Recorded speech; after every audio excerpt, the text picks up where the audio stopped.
वज़ीर आला सिद्धरामैया ने कहा कि बीजेपी सियासी मकासद के लिए बानो मुश्ताक के हाथों दशहरा तक़रीबात का इफ्तिताह करवाने के इक़दाम की मुखालिफत कर रही है। इन्होंने कहा है कि हुकूमत न सिर्फ सियासी जवाब देगी बल्कि अदालत में भी जवाब देगी। अखबारी नुमाइंदों से बात करते हुए वज़ीर आला ने इस बात की जानकारी दी।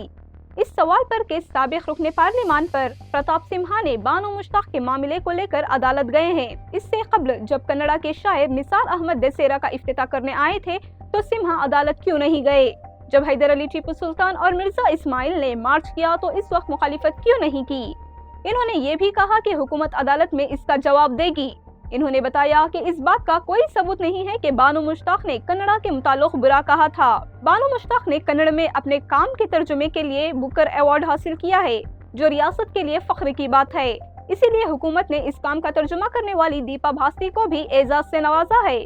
वज़ीर आला वाज़ेह किया कि बानो मुश्ताक के हाथों ही दशहरा का इफ्तिताह करवाया जाएगा क्योंकि वो कन्नड़ा मुसन्निफा हैं।